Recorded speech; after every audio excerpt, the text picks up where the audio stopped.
السلام علیکم ورحمۃ اللہ وبرکاتہ۔ حضور نبی کریم صلی اللہ علیہ وسلم کی ازواج مطہرات، آپ صلی اللہ علیہ وسلم کی صاحبزادیاں اور داماد، یہ سب اہل بیت رسول صلی اللہ علیہ وسلم ہیں۔ چنانچہ اللہ عز و جل نے سورہ احزاب میں ارشاد فرمایا، اے نبی کے گھر والوں، اللہ تو یہی چاہتا ہے کہ وہ تم سے ہر قسم کی ناپاکی کو دور کر دے اور تمہیں پاک صاف کر دے۔ یعنی اللہ عز و جل نے ہر وہ کام جو کہ شریعت کے خلاف ہے، ہر وہ کام جو بارگاہ الہی میں ناپسندیدہ ہے، اہل بیت حضور نبی کریم صلی اللہ علیہ وسلم کو ان سے پاک کرنے پر قادر ہے۔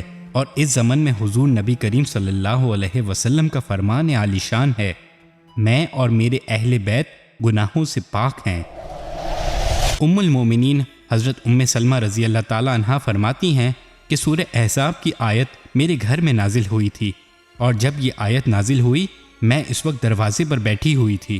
میں نے حضور نبی کریم صلی اللہ علیہ وسلم سے عرض کیا کہ یا رسول اللہ صلی اللہ علیہ وسلم، کیا میں بھی اہل بیت میں ہوں؟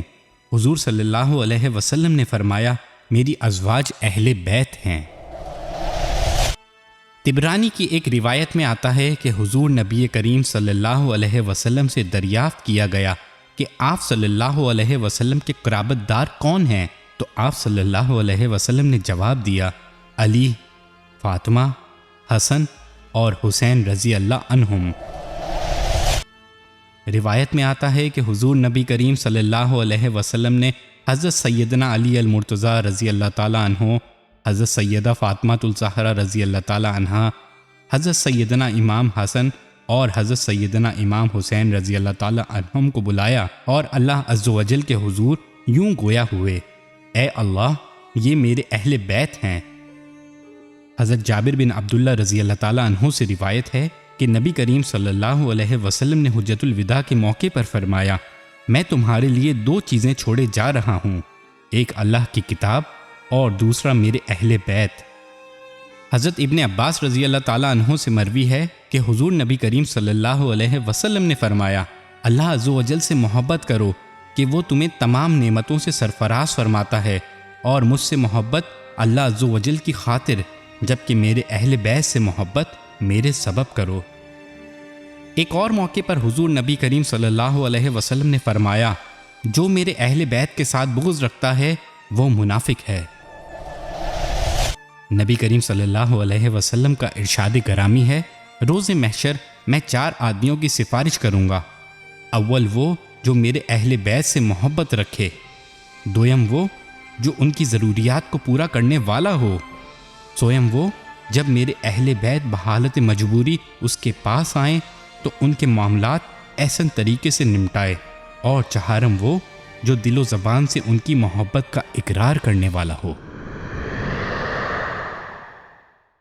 لیکن اس روئے زمین پر ایک ماں نے ایسی اولاد بھی جنی جس نے نہ صرف اللہ کے بھیجے ہوئے پیغمبروں کی معاذ اللہ تذلیل کری، بلکہ اپنی نفرت اور منافقت کا دائرہ خاتم المرسلین رحمت للعالمین نبی کریم صلی اللہ علیہ وسلم کے اہل بیت تک وسیع کر دیا، اور حضرت امام حسین اور بی بی فاطمہ رضی اللہ تعالی عنہم کی گستاخی میں ایسی واہیات گفتگو کی جس کو زبان پر لاتے ہوئے روح شرمسار ہو جائے۔ آئیے جانتے ہیں کہ مرزا غلام احمد لعنت اللہ حضرت امام رضی اللہ تعالیٰ عنہ کے بارے میں کیا سوچ رکھتا ہے۔ روحانی خزائن جلد نمبر 19 صفحہ نمبر 181۔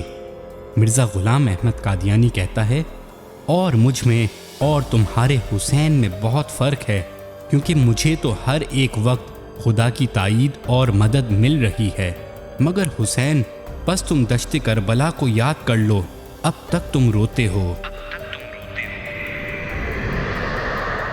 مرزا ملعون نے اپنی گستاخیوں کا دائرہ صرف یہاں تک ہی محدود نہیں رکھا۔ آئیے اب آپ کو بی بی فاطمہ رضی اللہ تعالیٰ عنہا کی شان میں گستاخی کے وہ کلمات بتاتے ہیں جسے سن کر آپ کی روح تک کانپ جائے گی۔